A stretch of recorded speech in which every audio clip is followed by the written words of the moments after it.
Meu tema para essa noite é estar em Cristo.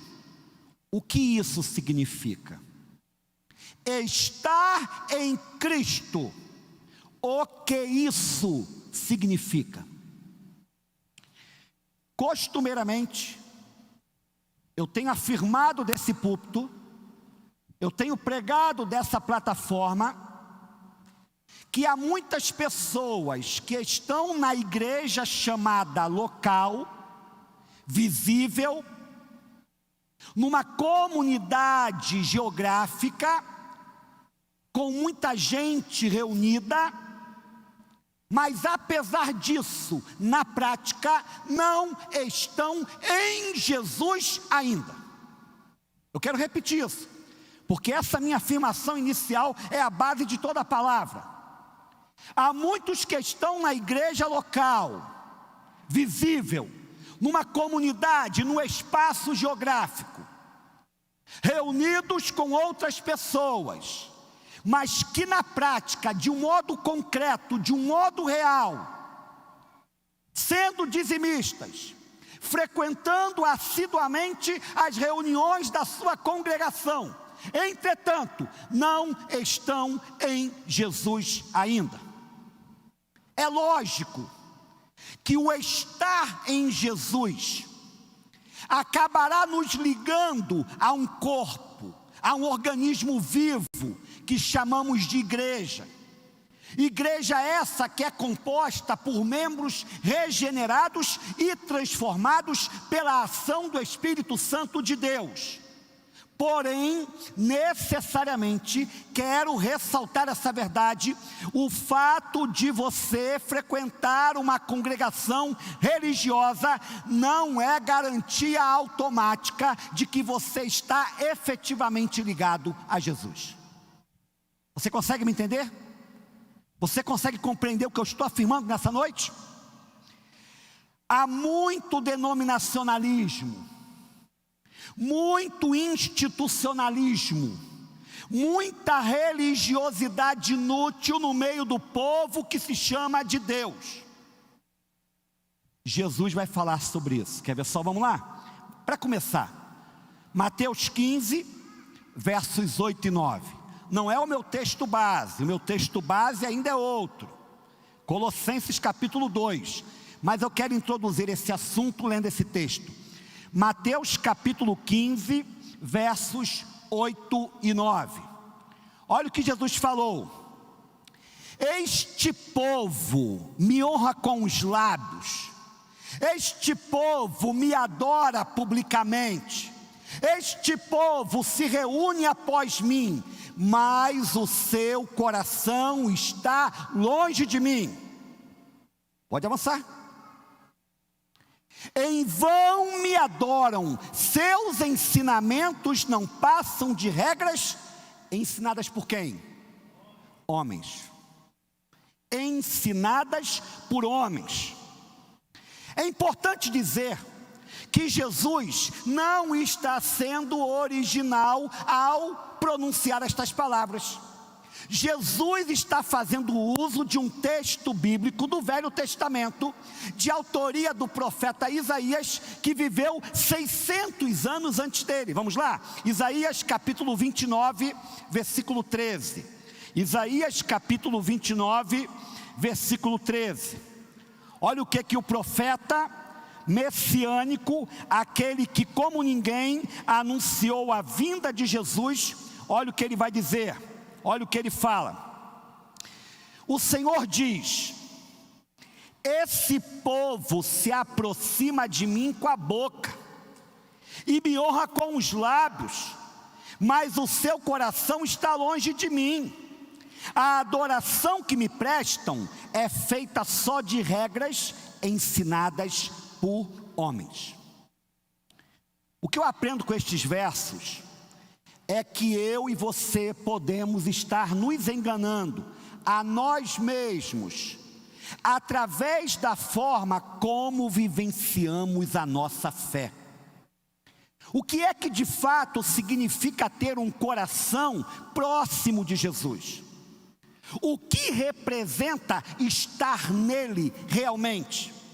O que é que me torna capaz de genuinamente ser chamado de filho de Deus, crente em Jesus? Quais são os quesitos, quais são os aspectos presentes na minha alma que me qualificam a dizer com toda a convicção: eu sou de Jesus, aleluia? O quê? Graças a Deus, inspirado pelo Espírito Santo, o apóstolo Paulo nos escreveu a carta aos Colossenses, ou a epístola aos Colossenses.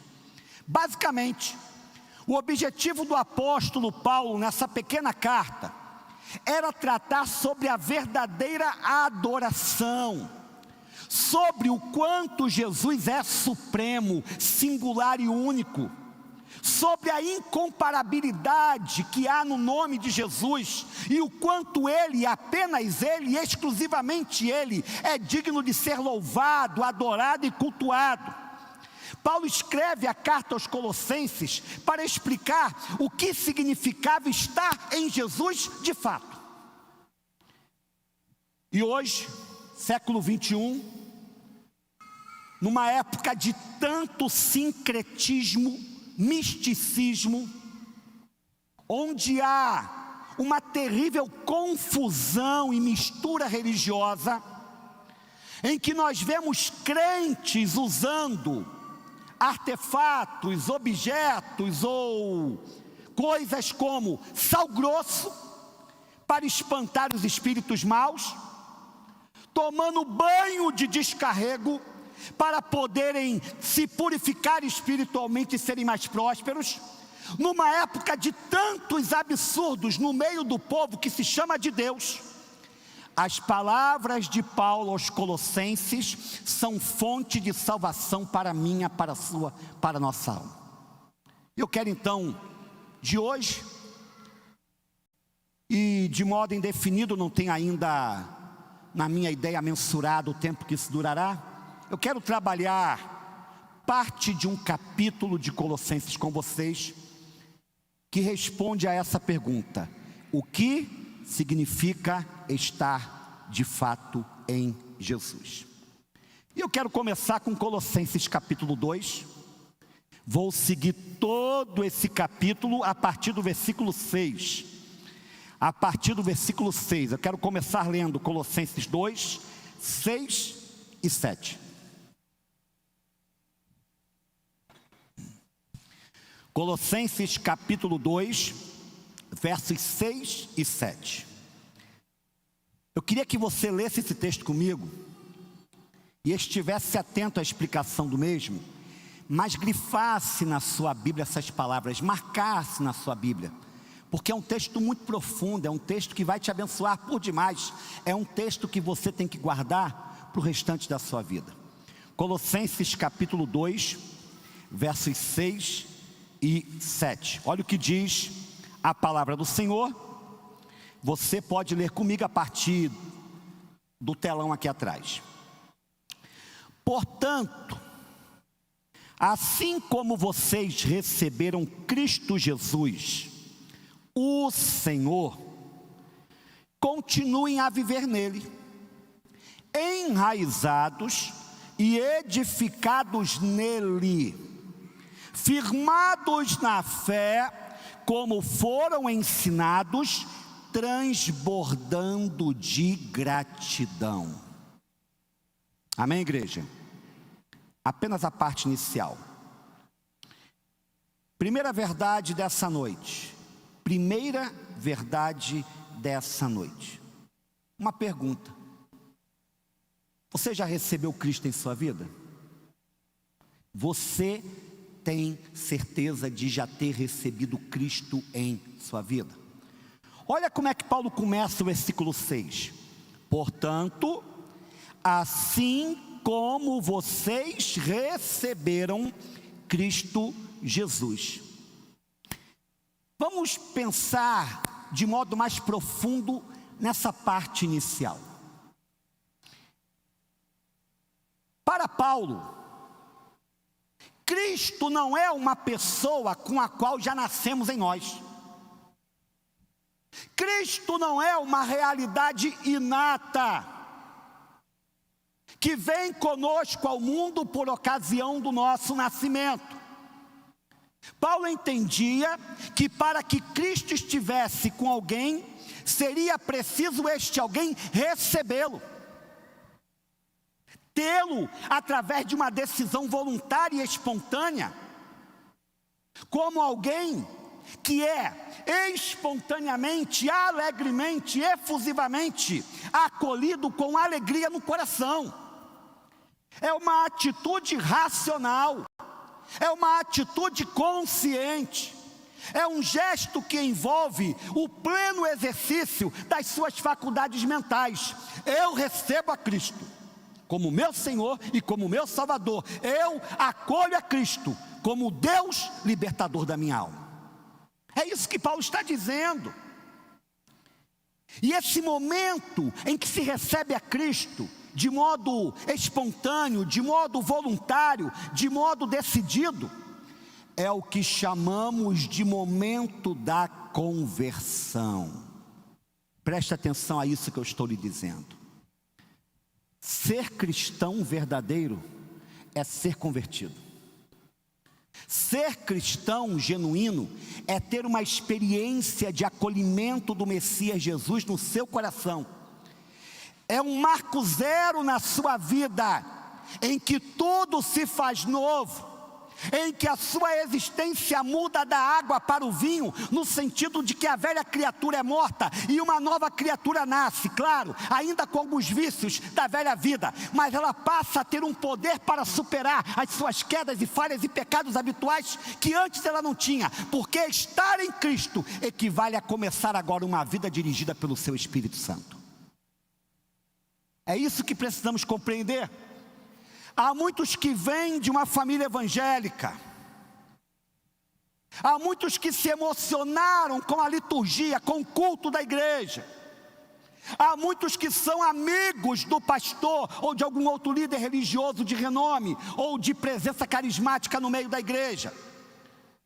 Só que isso não os torna cristãos. Isso não faz com que você seja uma pessoa genuinamente pertencente à família de Deus.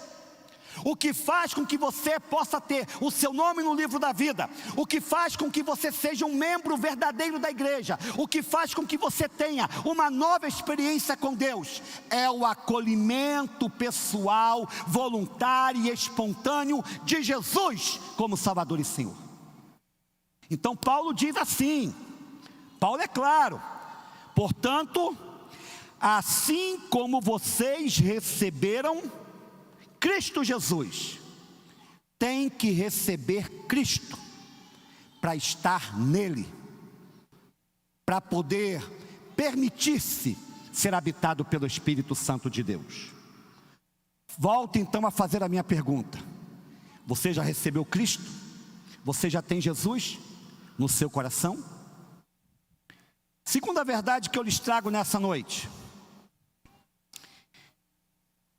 receber a Jesus é sinônimo de tê-lo como Senhor e não apenas Salvador. Eu quero enfatizar essa verdade que é básica, é fundamental.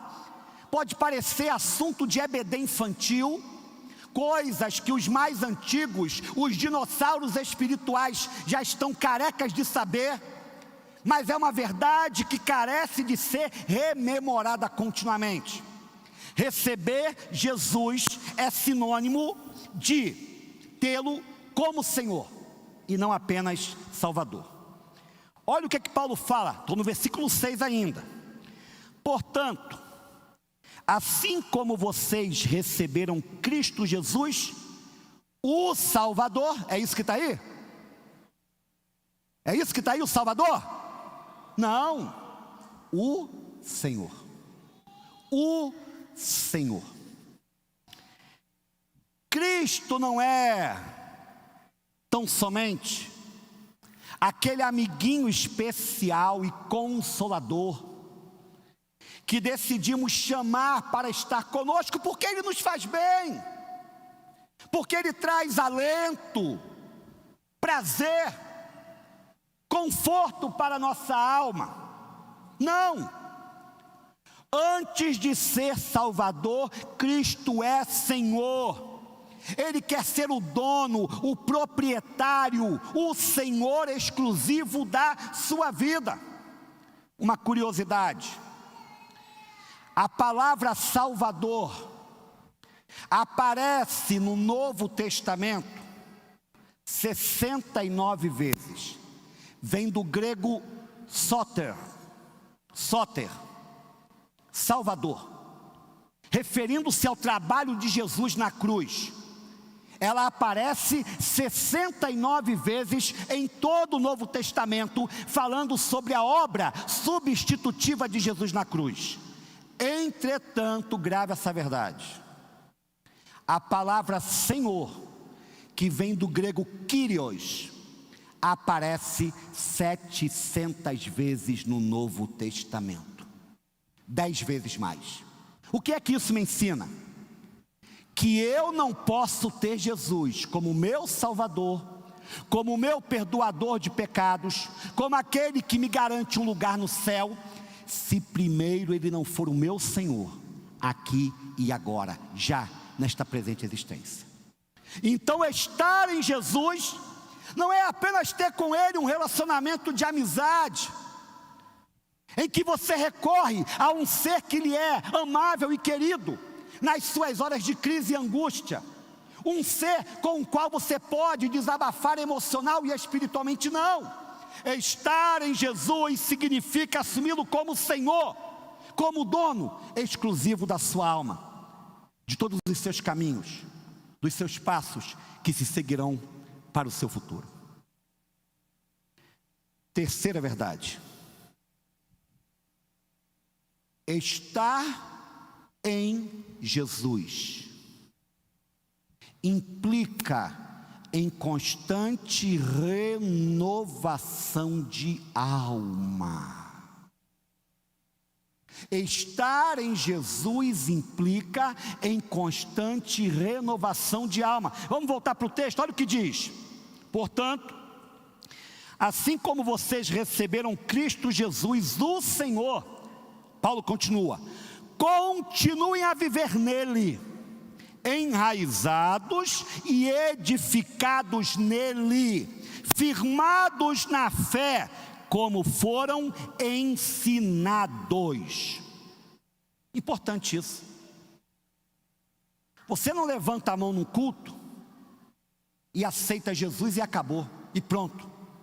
Está tudo agora concluído na minha vida, tudo que eu precisava assumir, eu já assumi. Eu aceitei Jesus como meu Senhor e como meu Salvador. E a partir daquela mão levantada em que você vai à frente, em que você recebe uma oração, tudo se torna agora parte de um mundo maravilhosamente cor-de-rosa. Não. Há uma caminhada que é progressiva.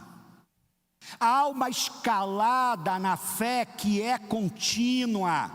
Olha a palavra de Paulo: assim como vocês receberam, continuem a viver nele.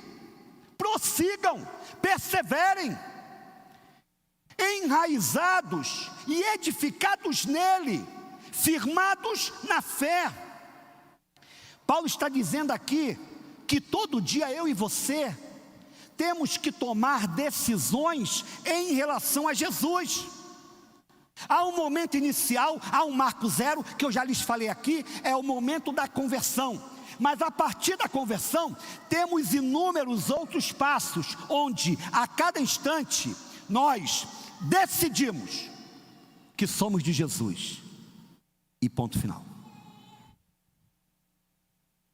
Não dá para ficar de braços cruzados, achando que as coisas vão acontecer como que num passe de mágica, num estalar de dedos, num piscar de olhos. Estar em Jesus implica em decidir continuar firmado nele diariamente. Você entende isso? Porque muitas escolhas que você tem assumido hoje mostram de modo claro que você precisa repensar o que significa estar em Jesus. Muitas das decisões que você tem abraçado no seu coração exemplificam de um modo sem contestação que você precisa ainda aprender o que é essa vida de contínua renovação firmada no Senhor Jesus. Crente é aquele que cresce de fé em fé, de graça em graça. Crente é aquele que sobe a escada um degrau após o outro. Crente não é aquele que entra no escorregador e desliza cada vez mais para baixo.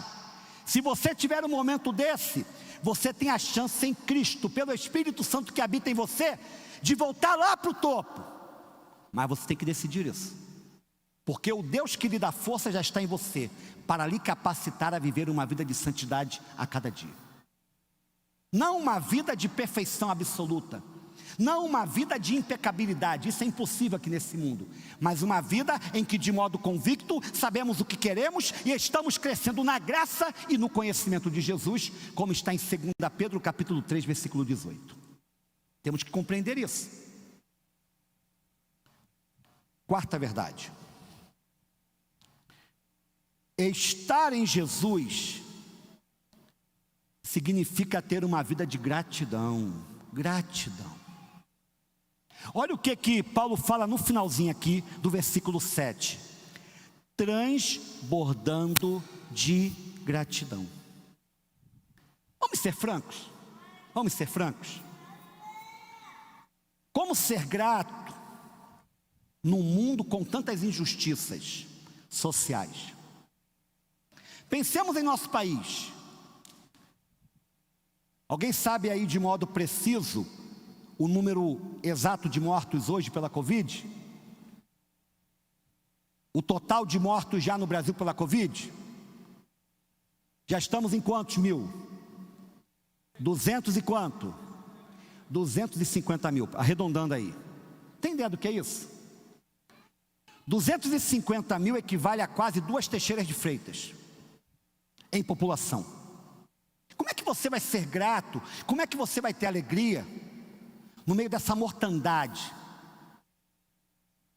Como é que você vai ter alegria quando, a começar pelo Supremo Tribunal Federal, entrando pela Casa do Senado, pela Câmara dos Deputados, nós temos pessoas que apenas julgam e legislam em seu próprio interesse? Como é que você vai ter alegria quando você vê que o Brasil está na rabeira dos países que estão vacinando o seu povo?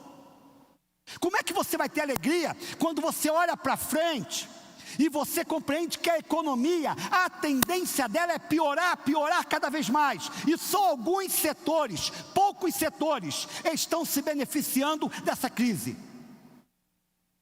Eu lhe respondo: o cristão tem uma visão que é espiritual. O cristão, ele não está preso às circunstâncias desse mundo, como sendo elas capazes de nortear o seu humor, o seu prazer e o seu contentamento. O cristão não é um alienado, ele sente o que o seu povo sente, ele sofre junto com o seu povo, ele entende o que está acontecendo, mas apesar da pior tragédia, ele pode cantar no meio da prisão, como Paulo e Silas cantaram, porque ele sabe que Deus continua no controle de tudo. É isso, irmãos. É por isso que Paulo então diz, se você está vivendo em Cristo, enraizado e edificado nele, firmado na fé, como você tem sido ensinado, você pode transbordar de quê? De gratidão. Deixa eu te falar uma coisa, você está aqui ainda, você está vivo. E aí, falando sério, não importa se você é flamenguista, vascaíno, corintiano, não importa se você ganha 10 mil ou R$1.000, não importa se você está com algum membro doente ou não, a alegria que você tem dentro de você, estando firmada em Cristo, ninguém a poderá tirar do seu interior. É Jesus, irmãos. Eu posso perder o meu carro, eu posso perder a minha família, eu posso perder até a minha honra, Mas se eu tenho Jesus na minha vida, eu posso transbordar de gratidão, porque Ele me basta, Ele me é suficiente, Ele é tudo o que eu preciso para viver. A gente tem que compreender isso. Nós cristãos fazemos parte de uma sociedade materialista, uma sociedade egocêntrica, uma sociedade mesquinha, orgulhosa, arrogante. Estamos vivendo dentro de valores que não são valores originais do cristianismo para o qual fomos chamados. E nós estamos de tal forma amoldados ao padrão deste mundo que não sabemos mais ser gratos se não tivermos aquilo que A, B ou C tem. Mas a vida continua independente de qualquer possessão física, de qualquer conteúdo material. Porque naquele dia, quando estivermos diante do trono do julgamento de Deus, o que fará a diferença não foi a quantidade da minha conta bancária, o quanto eu consegui acumular. O que fará a diferença é se eu estive em Jesus ou não. E se eu estive em Jesus, o Senhor me dirá: venha, bendito do meu Pai, para o reino que lhe está preparado desde antes da fundação do mundo.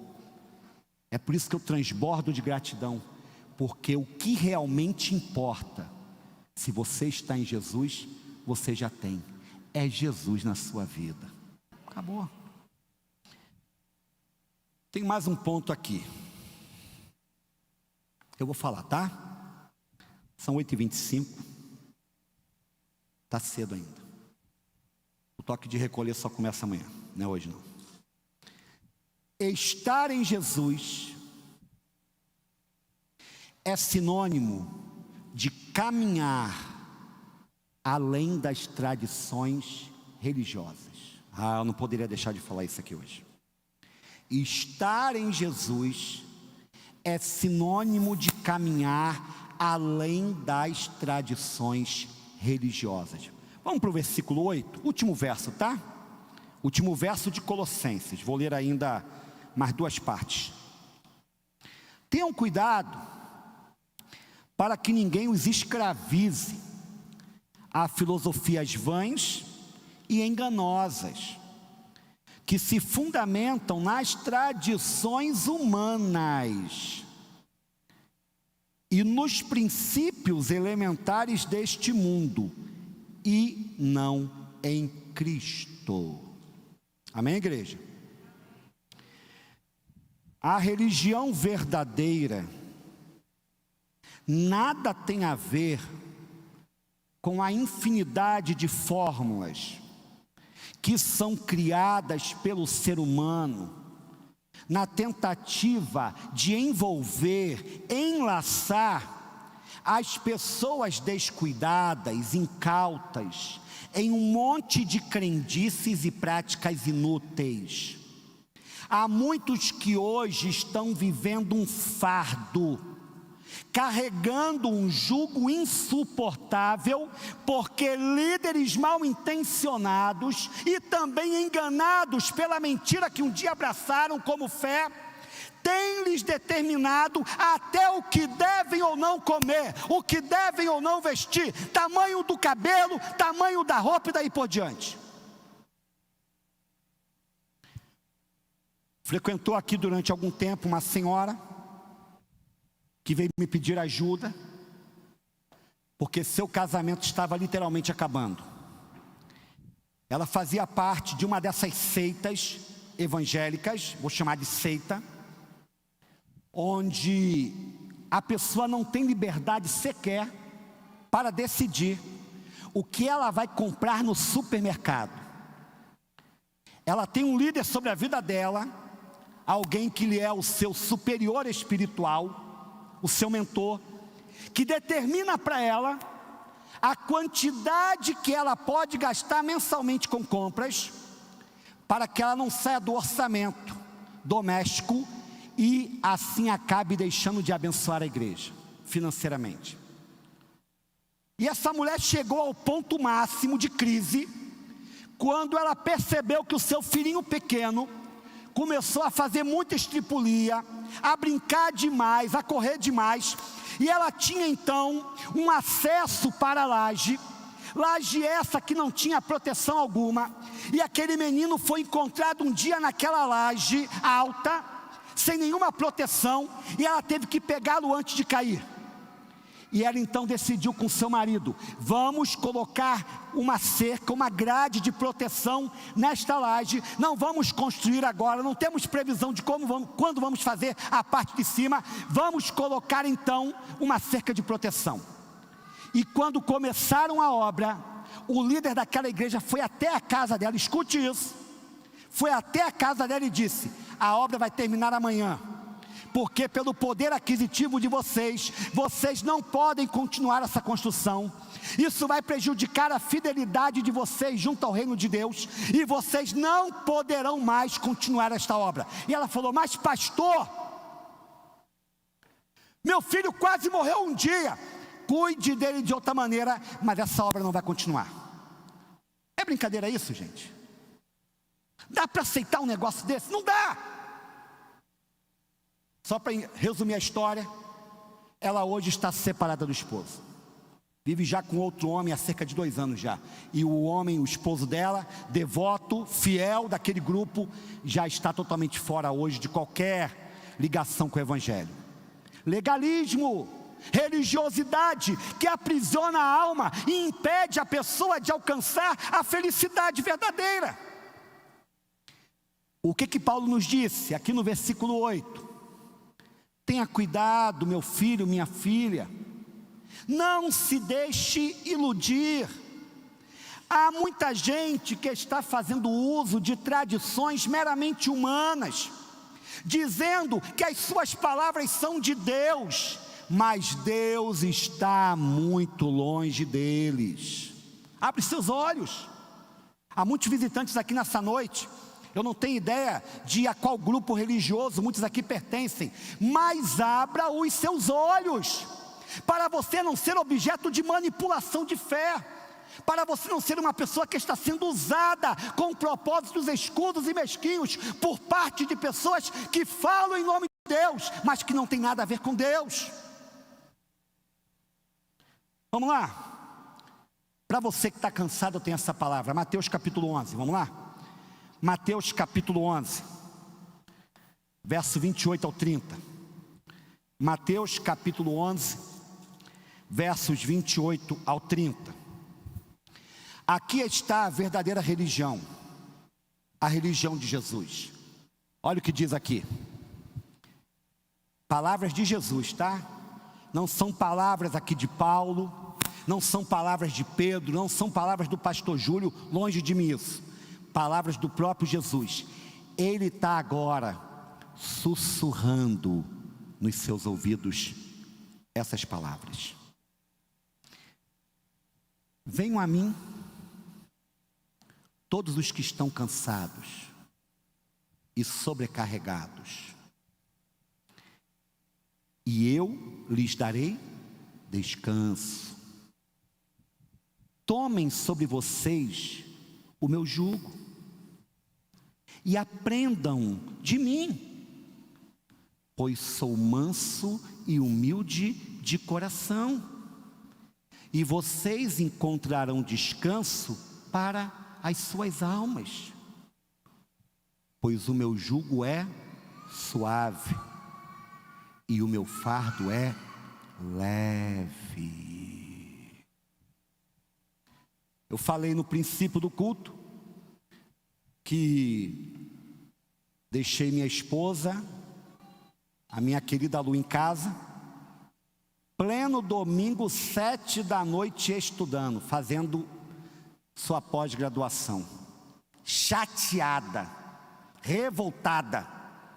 Por que ela teve aula domingo? Por que ela foi obrigada a ter aula domingo, que é o nosso dia de culto e adoração? Porque no meio de 40 alunos, tinham 2 que eram sabatistas e não poderiam estudar no sábado, porque a sua religião não lhes permite. E por causa de 2 sabatistas, todo o grupo foi movido para o domingo. E domingo é dia de estudar? Não é. E estava lá no final da aula já aquele grupo revoltado, xingando a diretora, brigando com a professora e contestando as colegas por causa delas, um grande turbilhão. Irmãos, tudo isso é fruto de uma religiosidade ensinada pelos homens, de conceitos vãos, legalistas, passados por homens e que nada tem a ver com o Senhor. Porque o que Jesus falou? O Filho do Homem é Senhor até do sábado. O sábado foi feito por causa do homem, não o homem por causa do sábado. Logicamente que a gente pode entrar em várias outras questões. E por último, abra em Gálatas capítulo 5, versículo 1. Gálatas capítulo 5, versículo 1. Quero fechar com esse texto.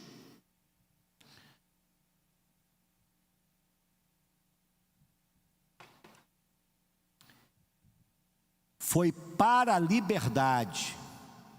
Eu quero que você entenda isso.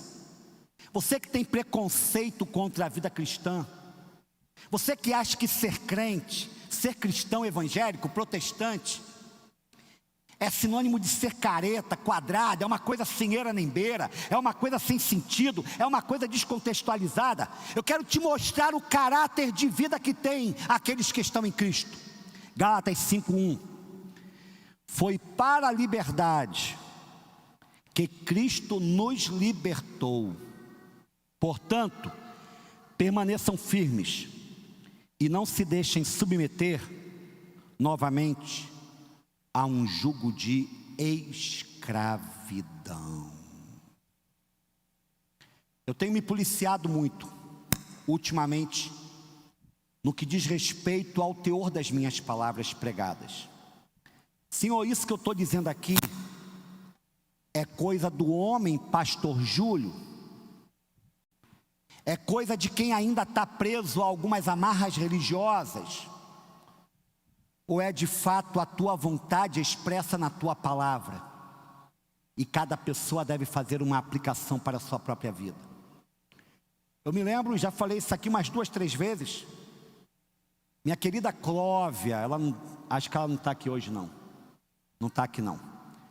Clóvia, que eu conheci mocinha lá em Alcobaça, hoje membro da nossa igreja, casada com Tourinho, irmã Diane, membro também da nossa igreja, família toda de Alcobaça, tradicional de Alcobaça. Um dia a Clóvia disse sim para o apelo que eu fiz, o apelo evangelístico. E eu me lembro que à porta, na hora da despedida, ela me fez uma pergunta que eu nunca vou esquecer. Ela falou: e agora, pastor Júlio, agora eu sou crente, né? Eu levantei a minha mão, o Senhor orou por mim. Eu quero então saber o seguinte do Senhor: o que eu posso fazer a partir de agora e o que eu não posso fazer como crente? Pense, que pergunta capciosa, que pergunta complexa. E eu falei para ela assim: filha, você pode fazer tudo. Como é que é? Tudo. Tudo que o Espírito Santo que já está em você lhe autorizar a fazer. E nada do que o Espírito Santo que está em você disser que você não pode fazer. Mas como é que eu vou saber isso? Como é que eu vou ouvir a voz do Espírito? Você já deu o primeiro passo, o passo de fé. Continue a crescer então, e você vai saber que estando em Cristo, todo discernimento espiritual você receberá. Pela leitura da palavra, por ouvir o seu pastor pregando, por participar da comunhão da igreja. Pois não tem código de regra, não tem conjunto de uma conduta que já foi ali determinada sobre o que é errado ou certo.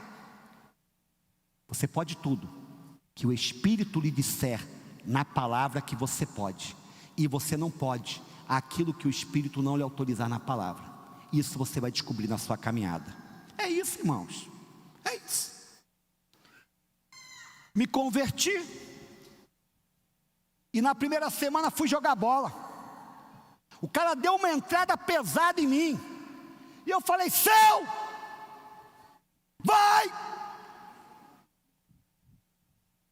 Garotão de 14 anos, o que mais sabe falar é palavrão. Não, crente não fala palavrão, amém? Amém, juventude?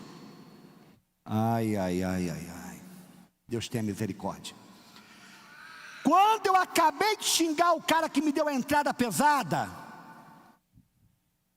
me bateu uma dor no meu coração, uma tristeza, uma angústia que eu nunca havia sentido. Uma semana de convertido. E ali o Espírito falou comigo: essas palavras não pertencem mais a você. É Deus, gente. Ninguém chegou para mim para dizer o que eu podia ou não podia. O Espírito Santo que habita no coração daquele que está em Jesus é que nos determina o que podemos ou não, pela palavra que passamos a conhecer no dia a dia. É por isso que você tem que estar firmado, sedimentado, alicerçado na fé, se aprofundando, comendo das Escrituras, querendo comunhão com Jesus e com o seu Espírito, para cada vez mais a sua vida ser uma vida de transformação.